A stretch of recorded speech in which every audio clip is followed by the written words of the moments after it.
Hello friends, आज हम लोग सौरमंडल भाग 2 के तहत और बचे हुए ग्रहों के बारे में जानेंगे। सबसे पहले मार्स, क्योंकि इससे पहले हम लोग क्या बुध, शुक्र और पृथ्वी के बारे में पढ़ चुके हैं। तो मार्स से शुरुआत करते हैं। मंगल ग्रह, यहाँ पृथ्वी के समान ही 2 ध्रुव है, ठीक है। इसकी कक्षा कली 25 डिग्री के कोण पर झुका हुआ है, जिसके कारण पृथ्वी के समान ही ऋतु परिवर्तन होते हैं। पृथ्वी कितने झुका हुआ है? 23 डिग्री, ये 25 डिग्री। यही कारण है कि यहाँ पृथ्वी के समान ही ऋतु परिवर्तन होते हैं। ये अपनी धुरी पर 24 घंटे में एक चक्कर लगा लेता है, यानी कि लगभग ये भी 24 घंटे में एक चक्कर लगा लेता है। इसके दिन का मान और अक्ष का झुकाव पृथ्वी के लगभग समान है। यही कारण है कि वर्तमान में जो अंतरिक्ष संस्थाएं हैं, नासा हो या इसरो हो या चाइना की हो या जापान की अंतरिक्ष कंपनी हो, ये मंगल पर घर बनाने का सोच रहे हैं। तो इसमें सबसे ज्यादा नासा जो शुरुआत भी कर चुके हैं इस प्रोसेस को, ठीक है। इसके 2 उपग्रह हैं, फेबोस और डेमोस। 2 आतंक का प्रतीक है, ठीक है। आतंक सौरमंडल का सबसे बड़ा ज्वालामुखी, बराबर पूछे गए सवाल है। सौरमंडल का सबसे बड़ा ज्वालामुखी ओल्पिस मेसी कहाँ स्थित है? तो मंगल ग्रह पर स्थित है। और सौरमंडल का सबसे ऊंचा पर्वत शिखर निक्स ओलंपिया है, जो एवरेस्ट से लगभग 3 गुना ऊंचा है। और समझ लीजिए एवरेस्ट कितना है? 8,848 मीटर, कहीं पर 8,850 मीटर भी दिया जाता है, क्योंकि एवरेस्ट की लंबाई ऊंचाई जो है बढ़ रही है, उसके तिगुना है, यानी कि 9,27 लगभग 27 किलोमीटर निक्स ओलंपिया की ऊंचाई है। इसका परिक्रमण काल 687 दिन का है, यानी कि हम लोग का जो 365 दिन का परिक्रमण काल है, इसका कितना है? 687 दिन, यानी कि यहां से लगभग दुगुना, ठीक है। मंगल ग्रह को लाल ग्रह भी कहा जाता है। तो मंगल ग्रह को लाल ग्रह क्यों कहा जाता है? क्यों इसका रंग लाल क्यों है? तो इसका रंग लाल इसीलिए है क्योंकि यहाँ आयरन ऑक्साइड पाया जाता है। आयरन ऑक्साइड की मात्रा अधिक है, इसलिए देखने पर लाल दिखता है, ठीक है। इसे पृथ्वी का पुत्र भी कहा जाता है और रोमन देवता के आधार पर इसे युद्ध का देवता भी कहा जाता है, ठीक है। हम लोग आगे चलेंगे।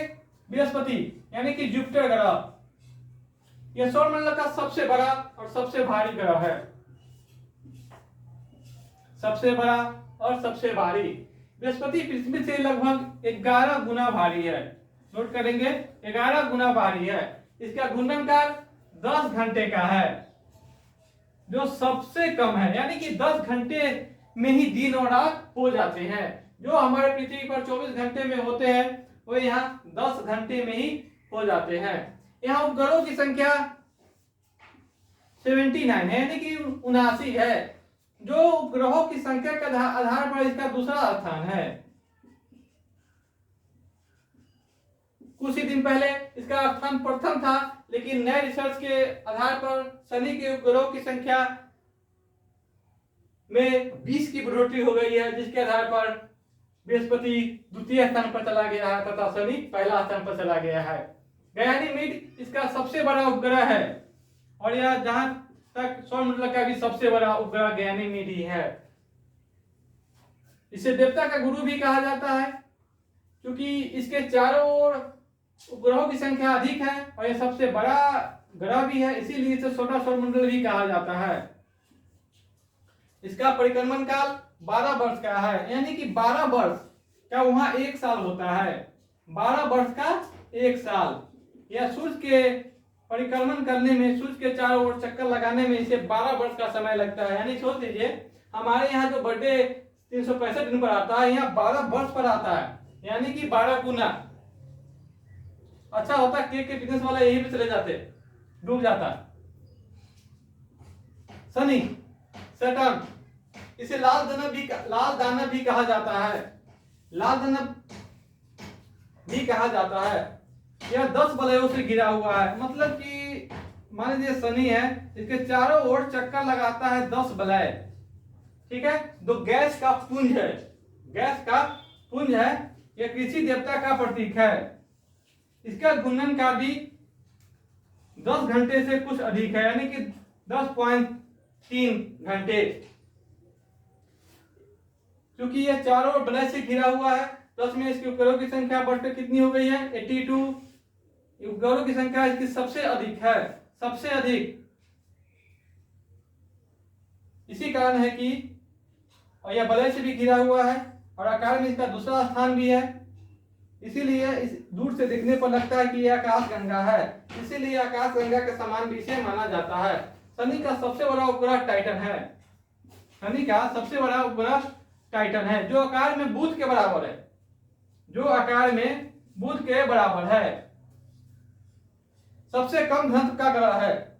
अब देखिएगा एग्जाम के पॉइंट ऑफ व्यू से इसका घनत्व सबसे कम है, इसका घनत्व सबसे कम है। इस ग्रह को, ग्रह के सतह का टेम्परेचर -180 डिग्री सेल्सियस है। यह आकाश में पीले रंग की भांति दिखाई देता है, पीला रंग के तारा की तरह चमकता हुआ दिखाई देता है। इसका परिक्रमण काल 29.5 बरस है, इसका परिक्रमण काल 29.5 बरस है, यानी कि हम लोग का 1 बरस, उस लोग का 1 बरस, हम लोग का 29.5 बरस। अब फोबे नामक जो शनि का उपग्रह है, फोबे नामक शनि का जो उपग्रह है, इसकी कक्षा में घूमने की दिशा के विपरीत दिशा में यह परिक्रमा करता है। और यह फोबे ही नहीं, जो नए खोज हुए हैं उपग्रह, उसमें बहुत सारी संख्या, लगभग 20 की संख्या में खोजा गया है, तो यह उपग्रह ग्रह के विपरीत दिशा में ही परिक्रमा करता है। अब आते हैं हम लोग यूरेनस, अरुण, जो पहला सौरमंडल का पहला आधुनिक ग्रह भी माना जाता है, पहला आधुनिक ग्रह। क्योंकि अभी तक जितने भी हम लोग ग्रह पढ़े हैं उसे नंगी आंखों से देखना और छोटे मोटे क्या देखा जा सकता था है, लेकिन जब दूरबीन का आविष्कार हुआ तब पहला जिस ग्रह का खोज हुआ उस ग्रह का नाम क्या है, अरुण, यूरेनस। 1781 में विलियम हर्शल महोदय ने इसको खोजा था। इसका घूर्णन काल यानी कि 17.2 घंटे का इसका एक दिन होता है। इसके चारों ओर भी शनि के भांति 9 वलय है। शनि में कितने वलय हैं 10, तो यहाँ 9 वलय हैं, ठीक है। इसमें कुछ के नाम बहुत ही बेहतरीन है, जैसे अल्फा, बीटा, गामा, डेल्टा। इसका परिक्रमण काल 84 वर्ष है, इसका परिक्रमण काल 84 वर्ष है। अरुण ग्रह में यह अपने अक्ष पर पूर्व से पश्चिम की ओर चक्कर लगाता है, जैसे शुक्र ग्रह लगाता था पूर्व से पश्चिम की ओर चक्कर, इसलिए सूर्योदय कहाँ होता है, पश्चिम में। सौरमंडल में मात्र 2 ही ग्रह हैं जहां सूर्योदय पश्चिम में होता है, शुक्र और अरुण, ठीक है। यह अपने धुरी पर, अक्ष पर इतना झुका हुआ है कि इसे लेटा हुआ ग्रह भी कहते हैं। देखने में लगता है कि ग्रह लेटा हुआ है, इसलिए लेटा हुआ ग्रह भी कहा जाता है इसे, ठीक है। यहीं पर हम इसको एक अति है, कुछ आंसर है, सवाल है, अरुण और वरुण, अरुण और वरुण को सहोदर भाई भी कहते हैं, जुड़वा भाई नहीं, सहोदर भाई, सहोदर भाई, ठीक है। अब आएंगे वरुण, नेपच्यून। इसकी खोज 1846 में जोहान गाले ने, जर्मन खगोलविद ने किया था। इसके वायुमंडल में अति शीतल मीथेन गैस का बादल छाया रहता है, जिसके कारण दूर से देखने पर हरा दिखाई देता है, ठीक है। इसका परिक्रमण काल 166 वर्ष है, यानी कि इसका एक वर्ष हम लोग के 166 वर्ष के समान है। यानी कि किसी का बर्थडे ही है, अगर मान लीजिए यहाँ जीवन होता तो किसी का बर्थडे ही यहाँ नहीं आता। इसका घूर्णन काल 16.11 घंटे का है, यानी कि लगभग 16 घंटे का इसका एक दिन होता है, जो हम लोग का 24 घंटे का होता है। इसके उपग्रहों की संख्या 14 है, जिसमें टिट्रॉन उपग्रह सबसे फेमस है, प्रमुख है। यह 5 वलयों से घिरा हुआ है। देखें, शनि, अरुण और वरुण, 10, 9, 5, माने इतने वलयों से घिरा हुआ है, यह श्रृंखला है। अगला है हम लोग धूमकेतु। सौरमंडल के अन्य जो है धूमकेतु। धूमकेतु का निर्माण गैसीय पदार्थों एवं धूलों से होता है, दोनों का मिश्रण है। और सबसे बड़ी बात है कि ये क्योंकि गैस पदार्थ और धूल से होता है, इसलिए यह हमेशा के लिए टिकाऊ नहीं होता है।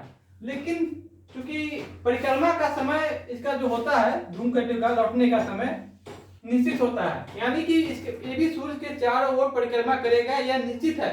लौटने का समय भी निश्चित है। अगर यह टिकाऊ हो गया तो लौटेगा ही लौटेगा, यह निश्चित है। सूर्य के निकट आने पर इसकी आकृति ऐसी बन जाती है, मान लीजिए ये सूर्य है और इसकी आकृति ऐसे बन जाती है, इसकी जो पूंछ पीछे की ओर होती है जो जलती हुई रहती है, या जैसे कि सूर्य की ओर इसका सर और उसकी पूंछ सदैव सूर्य से दूर जाती हुई दिखाई देती है, यानी कि इसकी आकृति ऐसी बन जाती है। ठीक है। हैलेन नामक एक धूमकेतु है जो बहुत ही फेमस है। इसका परिक्रमण काल 76 वर्ष है, यानी कि हम तो पहले ही अभी बात किए हैं कि धूमकेतु टिकाऊ नहीं होते हैं, लेकिन परिक्रमण काल निश्चित है। अगर वो टिकाऊ होगा तो वापस फिर आएगा, एक टाइम है उसका आने का। उसी प्रकार हॉले एक धूमकेतु है जो बहुत ही फेमस है। इसका परिक्रमण काल 76 वर्ष है, यानी कि हर ये 76 वर्ष पर दिखाई देता है। जैसे कि पिछली बार 1986 में दिखाई दिया था, इसमें आप 76 जोड़ दीजिए, ठीक है, तो 2062 में यह फिर से दिखाई देगा। 2062 में इस फिर से दिखाई देगा। अब आते हैं उल्का मीटर्स। उल्का पिंड ये ठोस आकाशीय पिंड होते हैं। ये जो होते हैं ठोस आकाशीय पिंड होते हैं। अभी हम लोग क्या पढ़े हैं, धूमकेतु गैसीय पदार्थ एवं धूल से बने होते हैं, लेकिन जो उल्का होते हैं ये ठोस आकाशीय पिंड होते हैं जो पृथ्वी के वायुमंडल में प्रवेश करने पर, जनरली बात है, पृथ्वी के वायुमंडल में कुछ भी प्रवेश करेगा तो ये घर्षण के कारण जलने लगता है। तो ये भी ठोस है इसलिए भी जलने लगता है और ये चमकता है, ठीक है ना, ये जिससे चमकीला प्रकाश उत्पन्न करता है। तो लोकप्रिय भाषा में हम लोग क्या कहते हैं इसको, उल्काओं को टूटता हुआ तारा नहीं कहते हैं, केवल तो वो तारा टूट रहा है, मतलब कि उल्का गिर रहा है, तो जो पृथ्वी के वायुमंडल में घर्षण के कारण जल रहा है। कभी कभी ये टुकड़े उल्कापात के रूप में पृथ्वी पर गिरते हैं, जो जिस जगह पे गिरते हैं वहां तहस नहस करके जला भी देते हैं। इसीलिए कहा जाता है कि बरसात के मौसम में जब ठनका ठनक रहा हो, माने गरज रहा हो बारिश बादल, तो किसी मजबूत घर के नीचे छिप जाए, नहीं तो उनका गिरने की संभावना ज्यादा रहती है। और वर्तमान में मोबाइल, टीवी ये सब बंद कर देना ही ज्यादा उचित है। इसमें लौह निकेल जैसे धातु की प्रधानता होती है। यह लौह निकेल धातु जब पृथ्वी का आंतरिक संरचना हम बताएंगे तो दिखाएंगे कि पृथ्वी की जो सबसे आंतरिक संरचना है, सबसे आंतरिक, उसमें लौह और निकेल की ही प्रधानता है। ठीक है। अब आते हैं हम लोग शुद्ध ग्रह। हम लोग पिछले क्लास में जो संरचना बनाए थे ग्रहों का सूर्य के चारों ओर, तो उसमें हम लोग मंगल और बृहस्पति के बीच में परिक्रमा करने वाले छोटे आकाशीय पिंड को दिखाए थे, जो क्षुद्र ग्रह के नाम से जाने जाते हैं। कहा जाता है इसे अम्बाकर ग्रह भी कहते हैं, जो अपना गुरुत्वाकर्षणीय बल या नहीं बनाए रखने के कारण इसमें विस्फोट हो गया, जिसे छोटे टुकड़ों के रूप में चारों ओर बढ़ गया और चारों ओर सूर्य की परिक्रमा कर रहा है। फोर्वेस्टा एकमात्र ऐसा शुद्ध ग्रह है जिसे आंखों से देखा जा सकता है। शुद्ध ग्रह जब अपना आंतरिक बल खो देता है और पृथ्वी पर गिर जाता है, तो उसके पृथ्वी के पृष्ठ पर गिरने से एक गड्ढा बनता है, गर्त बनता है, जो बाद में उसमें जल जम जाने के कारण यह झील बन जाता है, जैसे महाराष्ट्र का लोनार झील इसी का एक उदाहरण है। ठीक है। अब आते हैं पौने ग्रह। क्योंकि हम लोग बचपन में क्लास में थे तो यम उल्टू इसको हम लोग नौवें ग्रह की संख्या में रखते थे। उस समय हम लोग 9 ग्रह ही पढ़ते थे, लेकिन 2006 में प्रयाग में जब सम्मेलन हुआ अंतरराष्ट्रीय खगोलविद का, तो वहां आपको यम प्लूटो को ग्रह की श्रेणी से हटाकर बौने ग्रह की श्रेणी में रखा गया। क्यों? क्योंकि इसके पीछे कारण था, यह आकार में चंद्रमा से छोटा था। यहां तक कि आकार में चंद्रमा छोटा था छोड़िए, यह रूस देश यानी सोवियत रूस देश से भी छोटा है। वरुण की कक्षा को यह काटता था, यानी कि इसका अपना कक्षा में, यह वरुण की कक्षा में घुसने का इसकी बीमारी था कि हर कुछ दिन के बाद यह वरुण की कक्षा में घुस जाता था। और इतना ही नहीं, जब यह घुसता था वरुण की कक्षा में तो कुछ वर्ष के लिए वरुण दूर का ग्रह हो जाता था, फिर जब ये उससे कक्षा से निकलता था तो फिर प्लूटो दूर का ग्रह होता था, यानी कि ये नियम भी बदलते रहता था। क्यों? क्योंकि इसका कक्षा वृत्ताकार नहीं है, क्योंकि इसका कक्षा आपको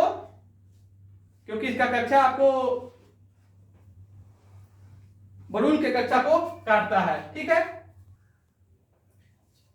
अब हम लोग चंद्रमा पढ़ेंगे, यानी कि मून। चंद्रमा ये पृथ्वी का उपग्रह है, लेकिन इसे हम अपना नाम दे दिए हुए चंद्रमा। ठीक है, पृथ्वी का एकमात्र उपग्रह कौन है? चंद्रमा। इसकी दूरी पृथ्वी से 3,84,000 किलोमीटर है, लगभग 4 लाख किलोमीटर। चंद्रमा का व्यास 3478 किलोमीटर है, तो पृथ्वी के लगभग 1/4 है। क्योंकि पृथ्वी का व्यास कितना है? 12,754, 12,714,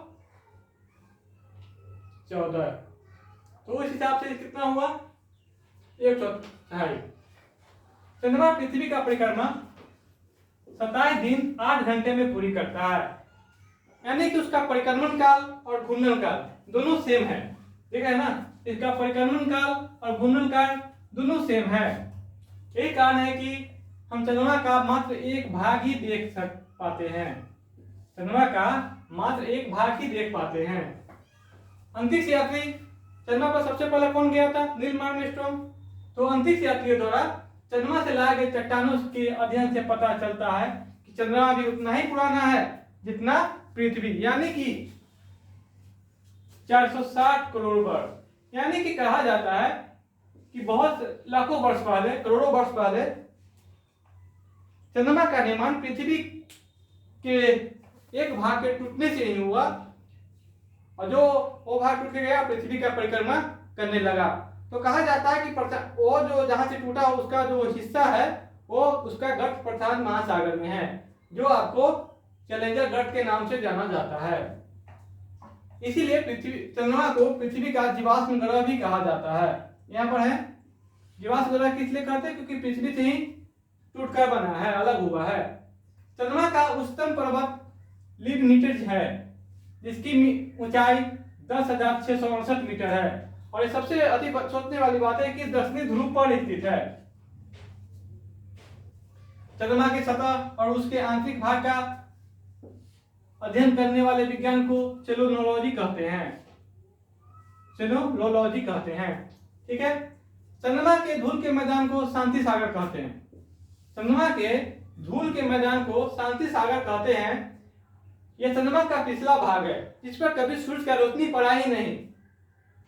यही कारण है कि यह हमेशा धूल रहते हैं, और यह